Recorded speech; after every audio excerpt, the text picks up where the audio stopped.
July 30th Daily Devotional. Lift 'em Up by Ellen G. White. In meekness feed the lambs, and the fruit of righteousness is sown in peace of them that make peace. James chapter 3 verse 18. The true minister of Christ should be encircled by an atmosphere of spiritual light, because he is connected with the world of light and walks with Christ, who is the light of the world. Arguments may be resisted, persuasion and entreaty may be scorned. The most eloquent appeals, supported by the rigor of logic, may be disregarded, but a living character of righteousness, a daily piety in the walks of life, and anxiety for the sinner wherever found, the spirit of truth burning in the heart, beaming from the countenance, and breathing from the lips in every word, constitute a sermon which is hard to resist or to set aside, and which makes the stronghold of Satan tremble. Ministers who walk with God are clad with the panoply of heaven, and victory will attend their efforts.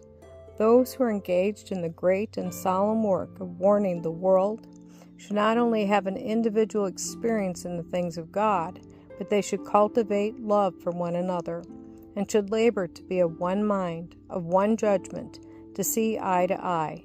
The absence of this love greatly pleases our wily foe.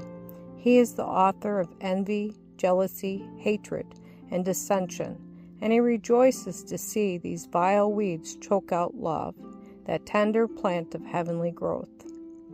It does not please God to have his servants censor, criticize, and condemn one another.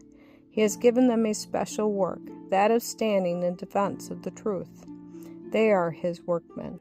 All should respect them, and they should respect one another. In the army, officers are required to respect their fellow officers, and the privates soon learn the lesson.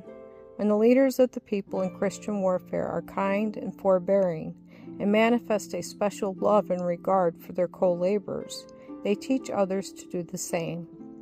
The reputation of a fellow laborer is to be sacredly guarded. If one sees fault in another, he is not to magnify them before others and make them grievous sins. They may be errors of judgment that God will give divine grace to overcome. If he had seen that angels who are perfect would have done the work for the fallen race better than men, he would have committed it to them. But instead of this, he sent the needed assistance by poor, weak, erring mortals, who, having like infirmities as their fellow men, are best prepared to help them. There was Peter, who denied his Lord. Before Peter's feet slipped, he had not the spirit of meekness required to feed the lambs. But after he became sensible of his own weakness, he could come close to their side in tender sympathy and could help them.